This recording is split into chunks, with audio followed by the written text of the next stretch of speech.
धनधान्य देई ही काळी आई धनधान्य देई जोडते मनाची नाती आमची माती आमची माणसं आमची माती आमची माणसं आमची माती आमची माणसं आमची माती आमची माणसं आमची माती आमची माणसं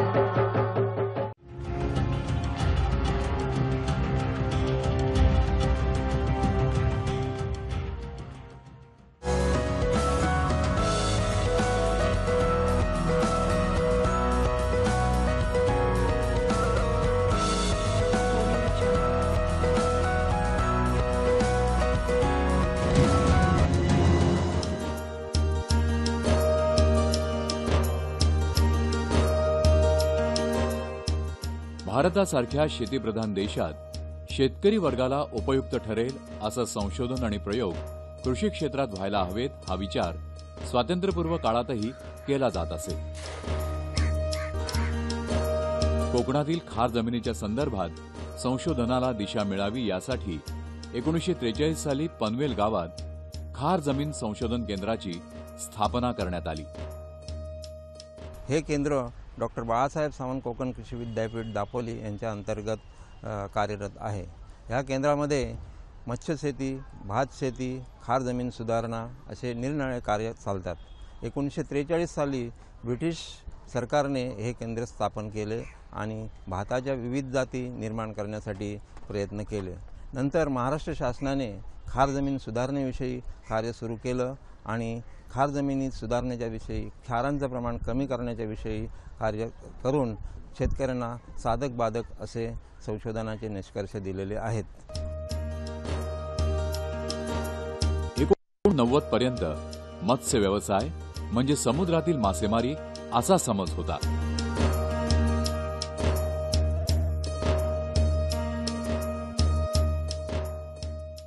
1990 पर्यंत सागरातील मत्स्यशेती किंवा मासेमारी ही जास्त होत होती। नंतर 1990 नंतर भूपृष्ठावरील मच्छीमारी ही जास्त होऊ लागली।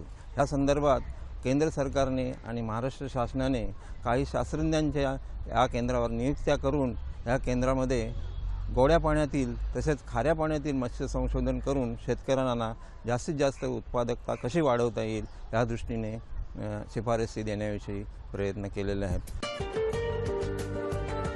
त्यानंतर संशोधकांनी खार जमिनीवरील मत्स्यशेती संबंधी वेगवेगळे प्रयोग सुरू केले।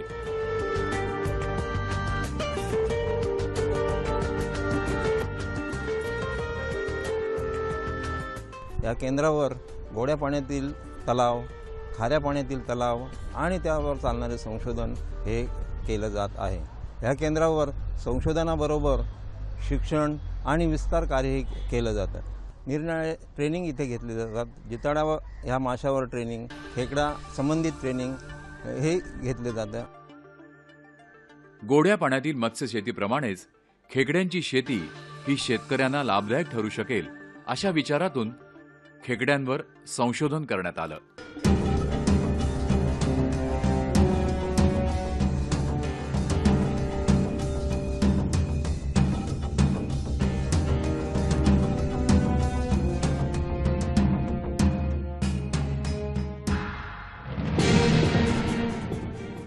खेकडा शेती हा सगळ्यांच्या जिव्हाळ्याचा आणि आवडीचा विषय, पण ही खेकडा शेती कशी करायची ही बऱ्याच शेतकऱ्यांना माहिती नसते आणि ती माहिती होण्यासाठी आमच्या डॉक्टर बाळासाहेब सावंत कोकण कृषी विद्यापीठाअंतर्गत खार जमीन संशोधन केंद्र पनवेल येथे संशोधन आणि विस्तार या दोन्ही कार्यक्रमांचा आम्ही समावेश करतो आणि कार्यक्रम राबवतो।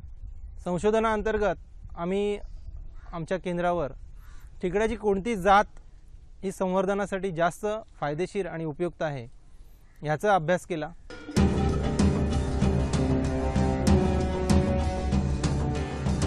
कोकण किनारपट्टीवर प्रथमच ही जी हिरवा खेकडा आहे या जातीचा अस्तित्वाचा आम्ही शोध लावला। शोध लावल्यानंतर तिथवरच न थांबता आम्ही ह्या जातीचं जास्तीत जास्त शेतकऱ्यांनी संवर्धन कसं करून त्यांच्यापासून आर्थिक उत्पन्न मिळवता येईल ह्याकरिता संशोधन कार्यक्रम राबवून शेतकऱ्याच्या शेतावरही प्रयोग राबवले। या अंतर्गत आम्ही खेकड्याला कोणत्या प्रकारचं खाद्य दिलं जायला पाहिजे, खेकड्याला कोणत्या प्रकारचं कुंपण दिलं पाहिजे, खेकड्याला किती प्रमाणात साठवणूक त्याची करायला पाहिजे, कारण की हा जो हिरवा खेकडा आहे ह्याच्यावर कोणत्याही प्रकारचं संशोधन आपल्या इथे झालेलं नव्हतं। त्यामुळे स्वतः प्रथम आम्ही हा खेकडा शेतीमध्ये संशोधन करून स्टँडर्डाइज केले प्रोसिजर, कसं संवर्धन करायचं जेणेकरून फायदा होईल। यशस्वी प्रयोगानंतर या केंद्रानं शेतकऱ्यांसाठी खेकडा संवर्धनाचे प्रशिक्षण कार्यक्रमही आयोजित केले। संशोधन पूर्ण झाल्यावर केवळ ते प्रयोगशाळेपुरतं मर्यादित न ठेवता ते जर शेतकऱ्यापर्यंत गेलं तरच त्या संशोधनाचा खऱ्या अर्थाने उपयोग झाला असं आम्हाला वाटलं। आणि मग आम्ही आमच्या विद्यापीठाच्या आमच्या केंद्रामार्फत ह्या विषयावरचं प्रशिक्षण म्हणजे अशा प्रकारचं प्रशिक्षण घेणारी ही आमची पहिलीच संस्था होती की ज्यांनी अशा प्रकारच्या या विषयावर प्रशिक्षण कार्यक्रम राबविले।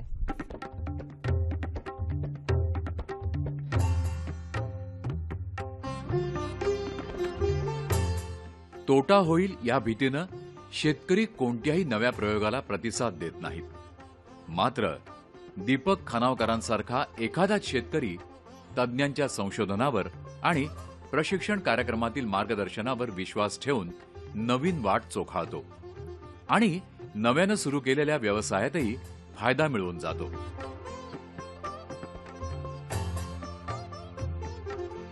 हा धंदा माझा पारंपरिक धंदा होता आणि ह्या धंद्यावर माझं घरचंच पूर्णपणे चालायचं। तर माझ्या मित्राने मला एक दिवस कल्पना दिली का पनवेलला खार जमीन संशोधन केंद्रामध्ये वर्तक सर आहेत, त्यांच्याकडे एक कॅम्प आहे खेकड्यांच्याबद्दल। तर मी वर्तक सरांना भेटलो, त्यांना मी सांगितलं का माझा असा असा धंदा आहे। तर ते सांगितलं ठीक आहे, बोललो तू आमच्याकडे ट्रेनिंग घे, मग तुला त्याच्यामध्ये माहिती मिळेल। मला शेतकऱ्यांना एवढंच सांगायचं आहे की खेकडा शेती हा विषय जिव्हाळ्याचा आणि आवडीचा असला तरी पण त्याच्यामध्ये ज्ञान मिळवूनच आपण उतरा, कारण की बऱ्याचशा शेतकऱ्यांना असं वाटतं की आम्ही हे करू शकतो, परंतु हे करताना तांत्रिक ज्ञान आवश्यक आहे। परिपूर्ण तांत्रिक ज्ञानावरच कोणत्याही व्यवसायाचं यश अवलंबून असतं। खेकडा शेती करणाऱ्या शेतकऱ्यांनी खेकडा बीजाची उपलब्धता, खेकड्यांचं अन्न, खेकडा संवर्धनासाठी तयार करण्यात येणाऱ्या तलावाची रचना, तलावाची जागा अशा सगळ्याच घटकांची शास्त्रशुद्ध माहिती घ्यायला हवी आणि तज्ज्ञांच्या सल्ल्यानुसार सगळ्या गोष्टींची कार्यवाही करायला हवी।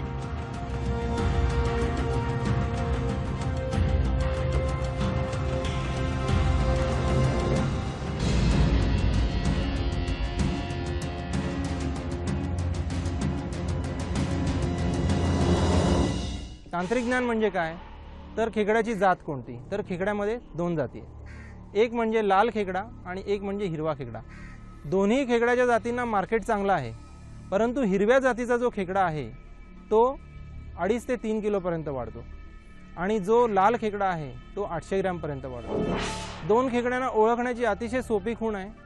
आपण खेकड्याचा जर डेंगा बघितला ज्याने तो कट करतो, त्या डेंग्यावर 2 काटे असतात, तो हिरवा खेकडा असतो आणि 1 काटा असतो तो लाल खेकडा असतो। संवर्धन करण्यापूर्वी आपण कोणती जात निवडणार आहोत हे शेतकऱ्यांनी ठरवायला पाहिजे, ज्याची उपलब्धता आहे अशा प्रकारे ती जात निवडावी। आता आपल्याकडे या दोन्ही जाती उपलब्ध आहेत, परंतु त्यातली हिरवा खेकडा आहे त्या हिरव्या खेकड्याचं बीजोत्पादन आता आपल्या देशामध्ये हॅचरीमध्ये यशस्वी झालेलं आहे आणि आता आपल्याला ते बीज उपलब्ध होणार आहे। त्याच्यामुळे या खेकडा शेतीमध्ये हिरव्या खेकडा शेतीस चांगला वाव निर्माण झाला आहे।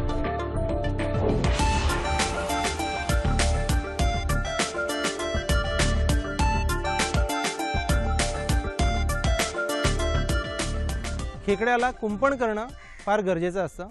कोणताही खेकडा संवर्धन करताना आपण तलाव बनवला की त्या तलावाला आधी कुंपण करून घ्यायचं। ते कुंपण आपण प्लास्टिकच्या ताडपत्रीचं करावं, कारण की ते किफायतशीर आहे आणि त्याच्यामधून खेकडे पळून जात नाही आणि पळायला गेले तरी पण ते घसरून खाली पडतात। तसंच त्याला ते कुंपण कापताही येत नाही। आपण खेकड्याला लपायला जागा करणं गरजेचं आहे। त्या लपायला जागा आपण केल्या तर खेकडे त्याच्यामध्ये जाऊन लपून राहतात, कारण की खेकड्यांची वाढ ही कात टाकण्याच्या प्रक्रियेने होत असते। ज्यावेळी तो काट टाकतो त्यावेळी तो खूप नरम स्वरूपाचा असतो आणि त्यावेळी जो दुसरा कडक खेकडा आहे तो त्याच्यावर हल्ला करून मरतुकीचं प्रमाण वाढतं आणि संवर्धनामध्ये आपल्याला नफा कमी होतो. म्हणून या लपण्याच्या जागा आणि कुंपण हे दोन महत्त्वाच्या गोष्टी आपण खेकडा शेतीत करणं गरजेचं आहे.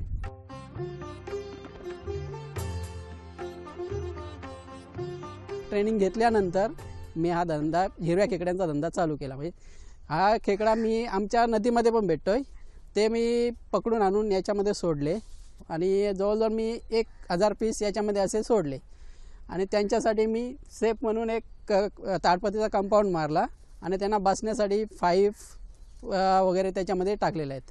त्यांच्यासाठी त्यांच्यासाठी खाणं दररोजचं मच्छी मार्केटमधून जे मच्छीची वेस्टेज निघते ते आणून मी दररोज त्यांना ते खाऊ टाकतो. पण ह्या सगळ्या गोष्टीला एक प्रमाण आहे आणि प्रमाण म्हणजे शरीराच्या वजनाच्या 10% दराने आपण त्यांना खाद्य देणं गरजेचं आहे. आणि जर आपलं खाद्याचं प्रमाण जास्त झालं तर तलावातलं पाणी खराब होऊन मरतूक होऊ शकते. हा व्यवसाय ज्याला करायचा आहे त्याला सर्वप्रथम त्याने बीज कुठे त्याला उपलब्ध होऊ शकेल, मी असं सजेस्ट करेन की त्यांनी ह्या सगळ्या गोष्टीची माहिती घेऊनच या व्यवसायामध्ये उतरावं. खेकड्यांची शेती करणाऱ्या शेतकऱ्यांना खेकड्याच्या विक्रीसाठी तितकीशी धावपळ करावी लागत नाही. मात्र चांगली किंमत मिळवण्यासाठी खेकड्यांच्या वाढीकडे विशेष लक्ष द्यावं लागतं. खेकडा पकडल्यानंतर पूर्णपणे मला कडक आणि पूर्णपणे नरम भेटत नाही. मला काही जास्तीत जास्त खेकडे मला नरम भेटतात, कारण जो पूर्णपणे कडक असतो तो मांस भरलेला असतो तो खाद्यावर येत नाही, कारण तो पाण्यामध्ये आतमध्ये बसून राहते. मग नरम खेकडा भेटला का मी तो क्रेटमध्ये भरून ठेवतो. ह्याच्यामध्ये माल पूर्ण तयार झाला का एजंट स्वतःहून येतात इथे आणि माल चेक करतात आणि ते पूर्ण म्हणजे इथे जागेवर येऊन ते माल घेऊन जातात. ह्यासाठी बाहेर कुठे जायची गरज नसते, कारण हा माल खेकडा एकदम कमी प्रमाणात आपल्याकडे भेटतो. याची मार्केटिंग म्हणजे भरपूर, म्हणजे मागणी एवढी भरपूर आहे का ते स्वतःहून येऊन घेऊन जातात. याच्यातली 3 नंबरची जी हे आहे पट्टी त्याला ते चेक करतात आणि हा प्रेस करून बघतात. जर हा पूर्णपणे कडक असेल तर याला समजतं की पूर्ण मांस आहे आणि जर नरम असेल तर हा असा प्रेस होतो, म्हणजे याच्यामध्ये मांस कमी आहे. आणि हा भाग दिसतोय व्हाईट, याच्यामध्ये नुसतं पाणी आहे असं त्यांचं मत असतं. आणि हा इकडे का ब्लॅक दिसतंय याच्यामध्ये मांस आहे, म्हणजे याचा अर्थ हा पूर्णपणे मांस नाही याच्यामध्ये. आणि ह्याला नरमला भाव 350 रुपये किलो असतोय आणि जर पूर्ण भरलेला असेल त्याला 1200 रुपये पर केजीने हा माल जातोय. चेक केल्यानंतर जो कडक खेकडा असतो तो साईडला करतो, नरम खेकडा असला तर तो घेत नाही.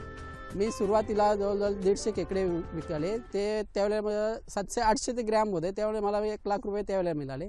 त्याच्यानंतर मी आता काढले नाही, आता पुन्हा या महिन्यात काढायचा माझा विचार चाललेला आहे. ह्याच्यामध्ये पण सुद्धा काही छोटे आहेत ते मी पकडले नाही, फक्त मोठे आहेत जैसे ते मी पकडून याच्या क्रेटमध्ये ठेवतो आणि मग ते पूर्ण परिपक्व झाले का मग ते मी त्याला मार्केटमध्ये जाऊन विकणार आहे. अशा प्रकारे मी जवळजवळ आज 40 क्रेट लावलेले आहेत, म्हणजे 40 क्रेटमध्ये मला जवळ 40 किलो माल निघेल माझे असं अंदाज आहे. खेकडे संवर्धनासाठी येणारा खर्च आणि खेकड्यांच्या विक्रीतून मिळणारं उत्पन्न यांची गणितं मांडून खेकड्यांच्या शेतीतील फायदा तोटा ठरवता येतो. ह्याच्यामध्ये मला सध्या जवळजवळ 2.5 ते 3.5 लाख रुपये सध्या खर्च आला. ह्याच्यामध्ये बीज, ताडपत्री, कुंपण, यांना बसायला लपायला जागा, लेबर चार्ज वगैरे आणि खाना वगैरे पकडून जवळ मला 2.5 ते 3.5 लाख रुपये मला आता सध्या खर्च आला. तर ह्याच्यामध्ये जवळजवळ आज मला टोटलमध्ये 5 ते 6 लाख रुपये उत्पन्न निघेल आणि त्याच्यामधून जर खर्च वगैरला तर 2.5 ते 3 लाख रुपये मला या वर्षाकाठी मला उत्पन्न होईल.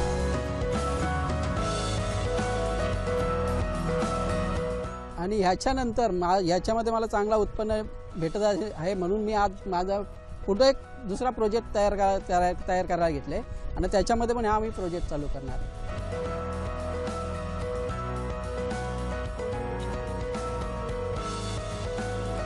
जर ह्या आपल्या या रायगड, ठाणे, डहाणूपासून ते रत्नागिरी कोकण किनारपट्टी जर कोणालाही कुठल्याही शेतकऱ्याला जर कुठली मदत लागली असेल त्यांनी जरूर माझ्याशी संपर्क साधा, आम्ही त्यांना याच्याबद्दल पूर्णपणे माहिती देऊ. आता ही माहिती आमच्या डॉक्टर बाळासाहेब सावंत कोकण कृषी विद्यापीठाच्या पनवेल येथील खार जमीन संशोधन केंद्रामध्ये आपल्याला उपलब्ध होईल. तरी मी शेतकऱ्यांना आवाहन करतो की हा व्यवसाय नक्कीच चांगला आहे, परंतु ह्या व्यवसायामध्ये उतरण्यापूर्वी नक्कीच एकदा आमच्या केंद्राला भेट देऊन ही माहिती जाणून घ्या आणि त्यानंतर आपण या व्यवसायातून आपला आर्थिक उन्नती कशी करून घेता येईल याबाबत आपण आपला निर्णय घ्या.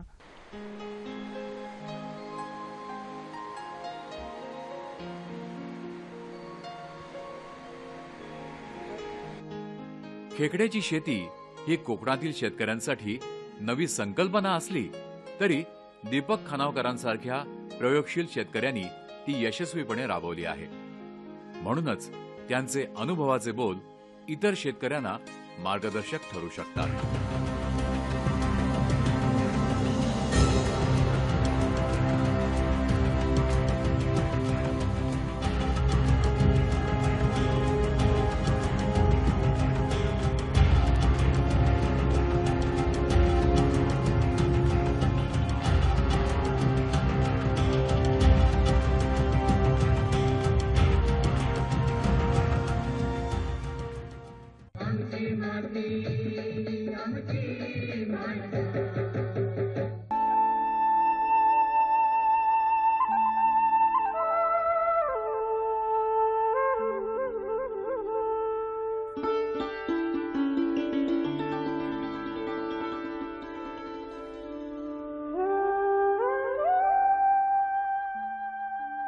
कोकणाचं मुख्य पीक म्हणून आजही भाताचंच नाव घेतलं जातं.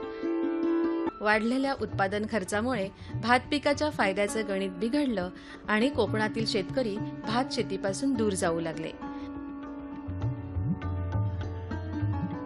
काहींनी तर भात शेती करणंच सोडून दिलं. भाताची शेती फायद्याची व्हावी यासाठी कृषी विभाग, कोकण कृषी विद्यापीठ आणि कृषी विज्ञान केंद्र वेगवेगळ्या पद्धतीनं प्रयत्न करीत असतात. कृती प्रात्यक्षिके आणि प्रशिक्षणाच्या माध्यमातून भात शेतीत नवीन तंत्रज्ञान आणि कृषी संशोधकांनी शोधून काढलेलं अधिक उत्पादन देणारं भाताचं वाण अधिकाधिक शेतकऱ्यांपर्यंत पोहोचविण्याचा प्रयास करीत असतात. अनेक शेतकरी आता कृषी तज्ज्ञांच्या या चाचण्या प्रयोगांना सकारात्मक प्रतिसाद देऊ लागले आहेत.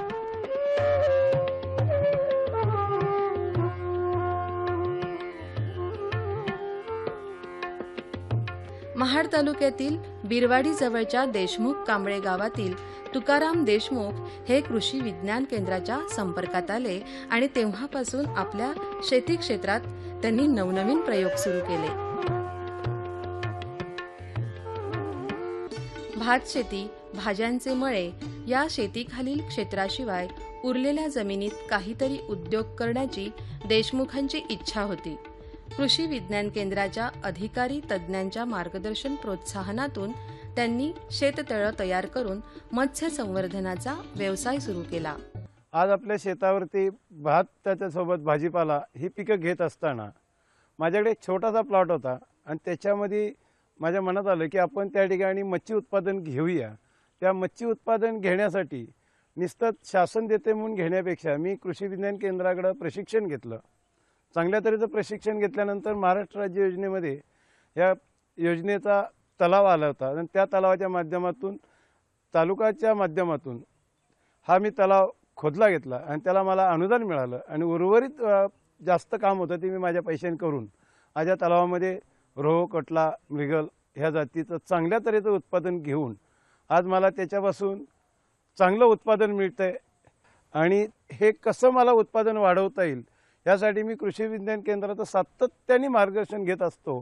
ती मच्छी कशी वाढली पाहिजे, तिचं किती उत्पादन आपल्याला मिळालं पाहिजे हे सगळं ज्ञान या माध्यमातून घेतो आणि ह्याच्यातून मला कमीत कमी वर्षाकाठी म्हणजे हा माझा 7 महिन्यासाठी प्रोजेक्ट चालतो. उर्वरित उन्हाळ्यामध्ये पाणी राहत नसलं तरीसुद्धा मला ह्याच्या माध्यमातून 55,000 ते 60,000 रुपये उत्पादन मला यात मिळतं. माझा खर्च वजा मला 30,000 रुपये प्रॉफिट मिळतं. आणि ह्या माध्यमातून अशा जर चांगल्या योजना शेतकऱ्यांच्याकडे जागा शिल्लक असतील तर त्यांनी ह्या योजनेचा लाभ घेऊन सगळं मच्छी उत्पादन असेल त्याच्यामधून ते उर्वरित जे पाणी मच्छी काढल्यानंतर राहतं त्याचं कडधान्य ह्याच्यासाठी सुद्धा देता येतं आणि चांगलं उत्पादन घेऊन देशाची प्रगती करत असताना आपली स्वतःची प्रगती करता येते, देशासाठी हातभार लावता येतो.